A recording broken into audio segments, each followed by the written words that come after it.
नमस्कार दोस्तों, एक बार फिर से आप सभी का स्वागत है आपके अपने YouTube channel Indian technical institute पर। और दोस्तों, आप सभी के लिए जो टेक्निकल हेल्पर की जो सीरीज चल रही है उसका नेक्स्ट पार्ट अपने लेके आ गए हैं। तो इस क्लास के अंदर आपको जो है कंप्लीट बताने वाले हैं कि आगे के जो क्वेश्चन है वो आपको कैसे सॉल्व करने थे। अगर पिछली क्लासेज आपने नहीं देखी है तो चैनल के ऊपर आपको टेक्निकल हेल्पर के नाम से प्लेलिस्ट मिल जाएगी। उस प्लेलिस्ट के अंदर जाके बाकी क्लासेज ज़रूर देखिए। इसके बाद आने वाली क्लासेज भी आपको वहाँ पर कंटिन्यूसली मिलती रहेगी। बाकी चैनल को अगर आपने सब्सक्राइब नहीं किया तो चैनल को सब्सक्राइब कर लीजिए और अपने दोस्तों के साथ में जो क्लास है उसको शेयर ज़रूर कीजिए क्या ताकि उसको भी फ़ायदा हो सके। तो चलिए दोस्तों, देखते हैं कि आज की इस जो क्लास है इसके अंदर आपके लिए जो पहला क्वेश्चन है वो आपके लिए क्या रहने वाला है।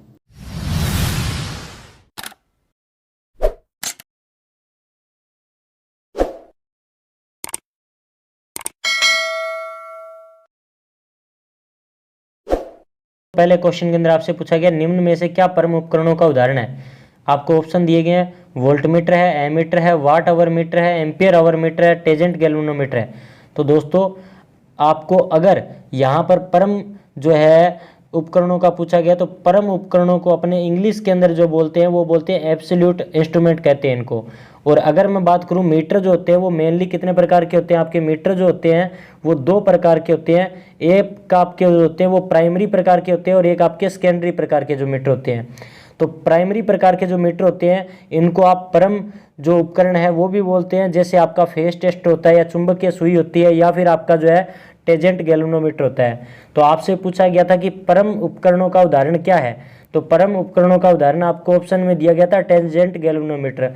इसके अलावा आपको अगर फेस टेस्टर या चुंबकीय सुई मिलता तो वो भी आपका इसका राइट आंसर होता। अब देखिए नेक्स्ट क्वेश्चन के अंदर क्या पूछा गया है। तो नेक्स्ट प्रश्न में आपसे पूछा गया है कि परमेबिलिटी का व्युत्क्रमानुपाती क्या होता है, यानी कि परमेबिलिटी जो होता है उसका विलोमानुपाती क्या होता है, ये आपसे पूछा गया है। तो दोस्तों, जो परमेबिलिटी होता है उसको अपने बोलते हैं चुंबकशीलता, और असल में ये आपका इसका जो विलोम होता है एक तरीके से जो विशिष्ट जो आपकी प्रतिरोधकता होती है चुंबकीय परिपथ में, विद्युतिक परिपथ में, उसी तरीके से ये कारक जो है काम करता है। तो वो कारक जो होता है वो आपका होता है रिलेक्टिविटी, यानी कि रिलेक्टिविटी जो होता है जिस तरीके से विद्युतिक परिपथ में आपका विशिष्ट प्रतिरोधकता काम करती है उसी तरीके से चुंबकीय परिपथ में काम करता है। तो इसका जो विलोम होता है चुंबकशीलता का वो क्या होता है, रिलेक्टिविटी होता है दोस्तों। अब देखिए नेक्स्ट क्वेश्चन के अंदर आपसे क्या पूछा गया था।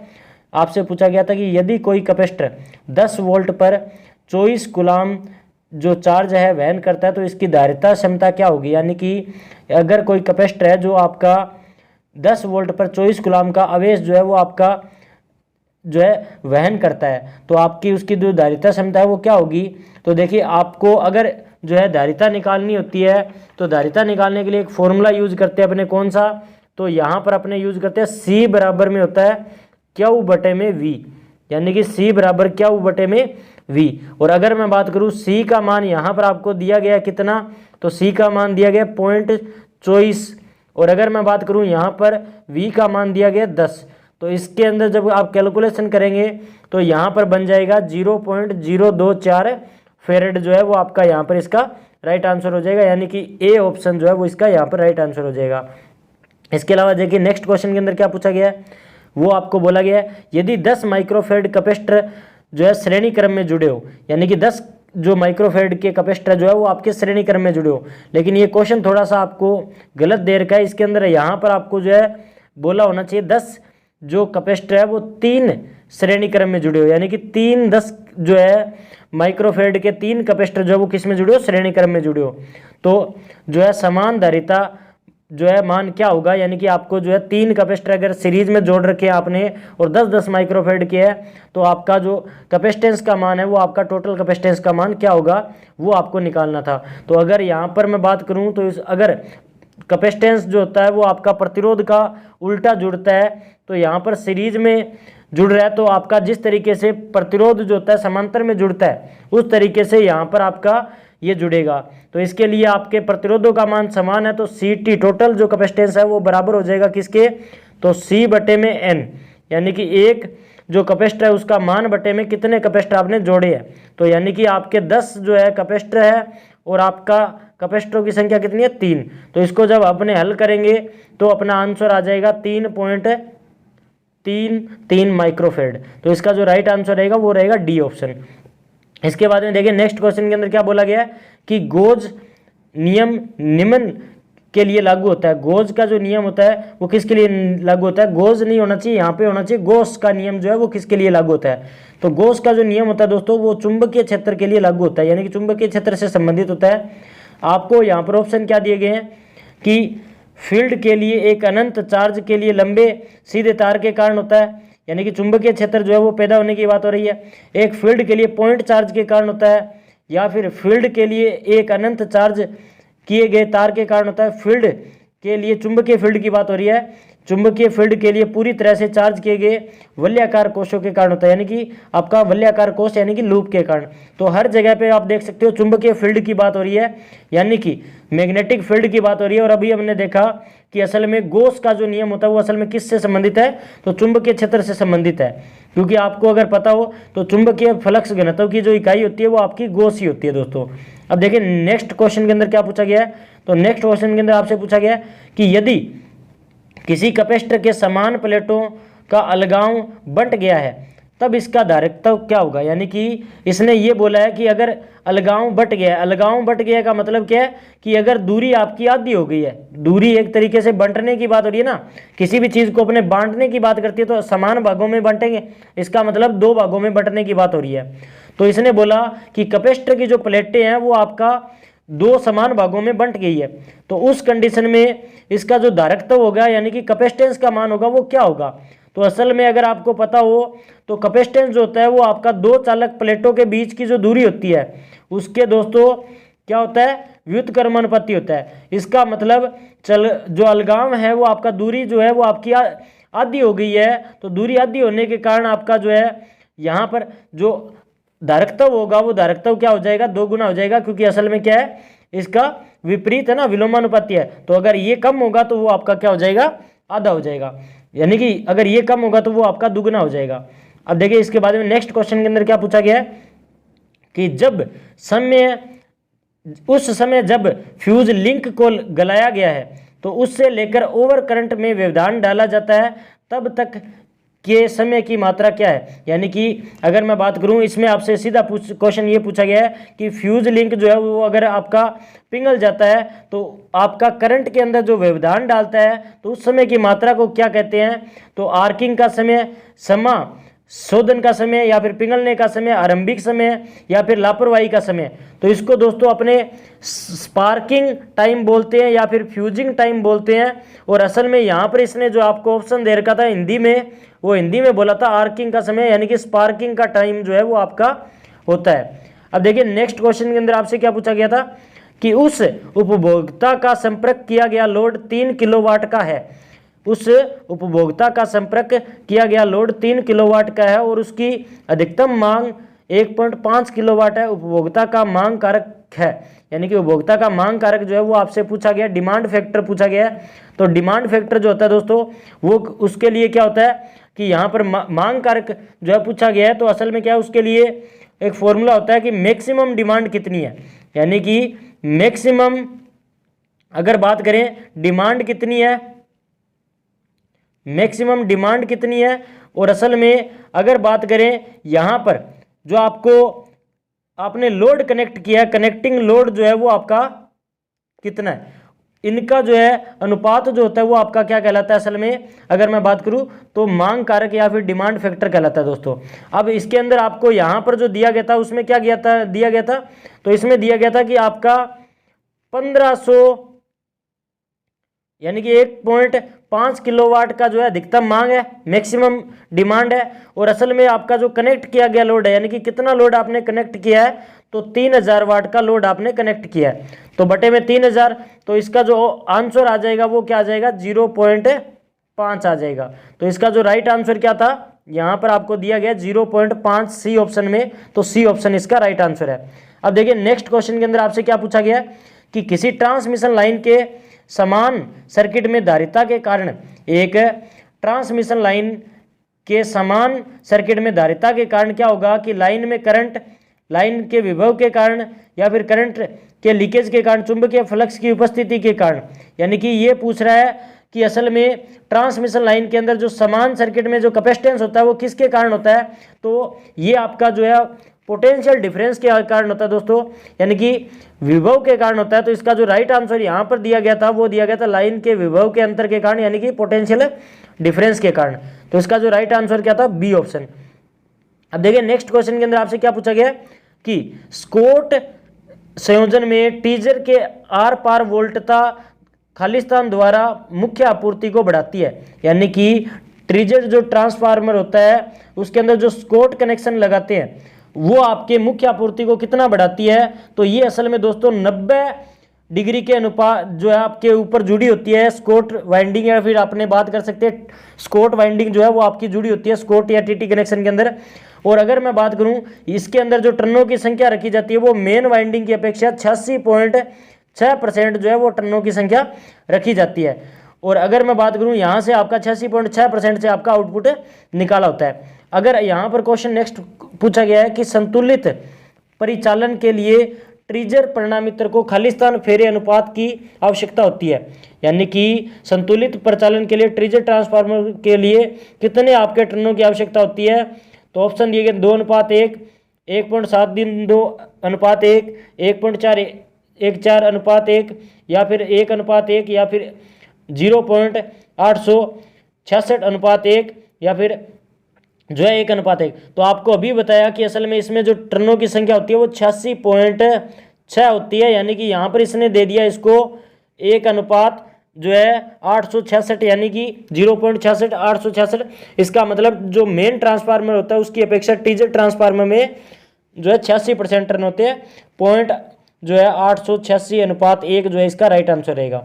अब देखिए नेक्स्ट क्वेश्चन के अंदर आपसे क्या पूछा गया कि 3 कला परिणामित्र के डेल्टा स्टार संयोजन की स्थिति में प्राथमिक लाइन वोल्टता के सापेक्ष द्वितीयक लाइन वोल्टता खालिस्तान है, यानी कि 3 फेज जो ट्रांसफार्मर के अंदर जो डेल्टा स्टार संयोजन है उसकी स्थिति में प्राथमिक जो लाइन वोल्टेज है उसके सापेक्ष द्वितीयक लाइन वोल्टेज जो है वो आपका क्या होती है। तो असल में दोस्तों स्टार ये डेल्टा स्टार जो संयोजन है इसमें वैसे तो अगर बात करें तो इसमें 2 प्रकार की होती है, प्लस जो है आपका 30%, यानी कि 30 डिग्री का जो है प्लस में, या फिर जो है 30 डिग्री का माइनस में जो है दोनों संबंध बनते हैं। जैसे अगर अपने बात करें इसमें 3 वाइंडिंग होती है, U1 आपका अगर जो है V2 से जुड़ता है, और अगर मैं बात करूं V1 जो होता है वो आपका W2 से जुड़ता है, और अगर मैं बात करूं W1 जो होता है वो आपका U2 से जुड़ता है। तो ये जो वाइंडिंग होती है ये असल में धनात्मक यानी कि पॉजिटिव 30 जो है वो आपको दिखाती है। और अगर मैं बात करूं इसी पर जो है जगह पे U2 होता और V1 होता, और V2 होता और W1 होता, और W2 होता और V1 होता, तो वो -30 डिग्री को दिखाती। लेकिन यहाँ पर जो है इसके अंदर लीडिंग और लेगिंग जो है वो आपको दिए गए 30 डिग्री जो है लीडिंग और 30 डिग्री लेगिंग, लेकिन डेल्टा स्टार संयोजन में आपको ये जो टर्मिनल लाइन के बारे में कुछ नहीं दिया गया। लेकिन इसका विभाग ने जो आपका आंसर माना है वो क्या मांगना है, यहाँ पे 30 डिग्री लीडिंग मांगना है। लेकिन आपका जो है ये आंसर 30 डिग्री लेगिंग और लीडिंग दोनों हो सकते हैं वैसे। अब देखिए नेक्स्ट क्वेश्चन के अंदर आपका क्या पूछा गया है कि डेल्टा संयोजन में निम्न में से क्या लाभ है, यानी कि डेल्टा के अंदर अगर वाइंडिंग जोड़े डेल्टा स्टार में तो क्या उसका लाभ है। तो वैसे तो डेल्टा स्टार वाइंडिंग जो है ये ट्रांसफार्मर की जो सेकेंडरी वाइंडिंग होती है वो डेल्टा स्टार में, और आपकी जो प्राइमरी वाइंडिंग होती है वो डेल्टा में जोड़ते हैं डिस्ट्रीब्यूशन ट्रांसफार्मर की दोस्तों। और वहां पर आपको देखिए यहाँ पर क्वेश्चन के अंदर ऑप्शन क्या दिए गए हैं कि इसके क्या लाभ है। तो द्वितीयक वोल्टता का कोई विरूपण नहीं होता, उसमें कोई डिस्टोर्शन नहीं आता, कोई दिक्कत नहीं है, सही है। 3 फेज 4 तार प्रणाली उपयोग होती है, यानी कि स्टार जो वाइंडिंग है वो आपकी आउटपुट में जो है 4 तार प्रणाली जो है पैदा करके देती है, सही है। दीर्घ असंतुलित भार को संभालता है, सही है, कोई दिक्कत नहीं है। आपके प्राथमिक पक्ष अनुप्रस्थ काट कम आवश्यक होता है, यानी कि इसमें 3 आपको आंसर दे के इसका जो आंसर है वो आपका क्या है।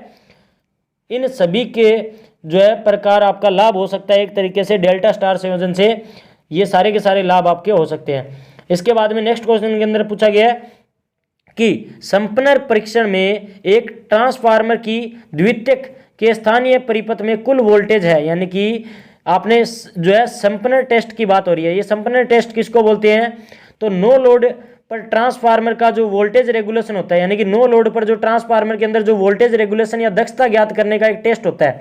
इसमें क्या होता है कि जो प्राइमरी वाइंडिंग है दोनों ट्रांसफार्मर की उसको तो अपने सप्लाई देते हैं, और जो सेकेंडरी वाइंडिंग है उसमें आपका क्या होता है कि आप देख सकते हो जो सेकेंडरी वाइंडिंग होती है उसमें आपका दोनों में आउटपुट पैदा होता है, और दोनों का जो आउटपुट होता है वो आपका एक दूसरे के विपरीत स्वभाव वाला होता है। अगर दोनों का जो आउटपुट एक दूसरे के विपरीत स्वभाव वाला होगा तो आपको सेकेंडरी में जो आपको ईएमएफ मिलेगी वो आपको टोटल ईएमएफ कितनी मिलेगी, 0 मिलेगी।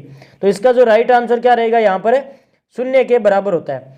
अब देखिए नेक्स्ट क्वेश्चन के अंदर पूछा गया है कि ट्रांसफार्मर में सजलिंग का प्राथमिक कारण क्या है, यानी कि सजलिंग का प्राथमिक कारण क्या है। तो यहाँ पर जो है सजलिंग का प्राथमिक कारण किसके बारे में पूछ रहा है, तो ट्रांसफार्मर के अंदर जो तेल की विस्कोसिटी यानी कि तरलता होती है उसके बारे में पूछ रहा है। तो इसका जो राइट आंसर रहेगा वो रहेगा तेल का ऑक्सीकरण। यहाँ पर आपको ऑप्शन जो दिया गया है वो दिया गया सी के अंदर, यानी कि तेल का ऑक्सीकरण जो है वो आपका इसका राइट आंसर रहेगा। नेक्स्ट क्वेश्चन के अंदर क्या पूछा गया है कि निम्न में से कौन से परीक्षणों को 2 समान ट्रांसफार्मर की आवश्यकता होती है, यानी कि निम्न में से कौन से जो टेस्ट है उसमें 2 आपको एक जैसे ट्रांसफार्मर की आवश्यकता होती है। वैसे ये ट्रांसफार्मर के अंदर नहीं होता है, ये आपका मोटर वगैरह के अंदर होता है। तो बैक टू बैक जो आपका टेस्ट है उसके अंदर आपको 2 समान ट्रांसफार्मर की आवश्यकता होती है, या फिर अपने बोल सकते हैं इसको रीजनरेटिव टेस्ट बोल सकते हैं, बैक टू बैक टेस्ट या फिर रीजनरेटिव टेस्ट। इसमें आपको 2 समान जो ट्रांसफार्मर है उनकी जरूरत आपको पड़ती है दोस्तों। अब देखिए नेक्स्ट क्वेश्चन के अंदर आपसे क्या पूछा गया है कि ट्रांसफार्मर के श्वासी में प्रयुक्त रसायन होता है, यानी कि ट्रांसफार्मर के अंदर जो आपका जो सिलिका जेल है वो आपकी भरी होती है, वो आप सभी जानते हो। इसने पूछा है कि ब्रीदर के अंदर आपका क्या भरा होता है, तो ब्रीदर के अंदर आपका क्या भरा होता है, सिलिका जेल भरी होती है। इसका जो राइट आंसर रहेगा वो डी रहेगा, इसमें किसी को कंफ्यूजन नहीं होनी चाहिए। अब देखिए नेक्स्ट क्वेश्चन के अंदर क्या पूछा गया है कि ट्रांसफार्मर पर लघु परिपथ परीक्षण के दौरान लोहा हानि नगण्य होती है क्योंकि, यानी कि इसने पूछा है कि ट्रांसफार्मर के अंदर जो है आपका जब अपने ओपन सर्किट टेस्ट करते हैं यानी कि शॉर्ट सर्किट टेस्ट करते हैं तो शॉर्ट सर्किट टेस्ट के दौरान जो आयरन लॉस है वो आपका 0 के बराबर होते हैं। रीजन क्या है, कारण क्या है, क्योंकि आपको पता है कि शॉर्ट सर्किट टेस्ट जो है वो आप कॉपर लॉस ज्ञात करने के लिए करते हैं, और इस समय जब जो है अपने कॉपर लॉस करते हैं ज्ञात तो उस टाइम में सप्लाई वोल्टेज का अपने 5% जो सप्लाई है वो अपने जो है ट्रांसफार्मर को देते हैं। तो जब सप्लाई वोल्टेज का मान ही कम होगा तो आपको भी पता है कि लोहा हानियों का मान भी क्या होगा, कम होगा। तो इसमें आपको यहाँ पर ऑप्शन में दिया गया है कि प्राथमिक पक्ष पर आरोपित जो वोल्टेज होती है वो क्या होती है, निम्न होती है, यानी कि प्राइमरी साइड में अपने जो सप्लाई वोल्टेज देते हैं वो कम देते हैं, इसीलिए जो ट्रांसफार्मर है उसके अंदर आपका जो आयरन लॉस है उस आयरन लॉस का मान क्या होता है, कम होता है। अब देखिए नेक्स्ट क्वेश्चन के अंदर क्या पूछा गया है कि एक संजीव विद्युत अग्नि के लिए निम्न में से कौन सा अग्निशामक यंत्र उपयोग होता है। तो देखिए यहाँ पर आपका CO2 अग्निशामक जल फोम शुष्क रसायन, तो यहाँ पर आपका CO2 जो है वो आपका राइट आंसर रहेगा। CO2 जो है कार्बन डाइऑक्साइड प्रकार का जो अग्निशामक यंत्र है वो आपका विद्युत प्रकार की अग्नि जो है उसके लिए यूज किया जा सकता है।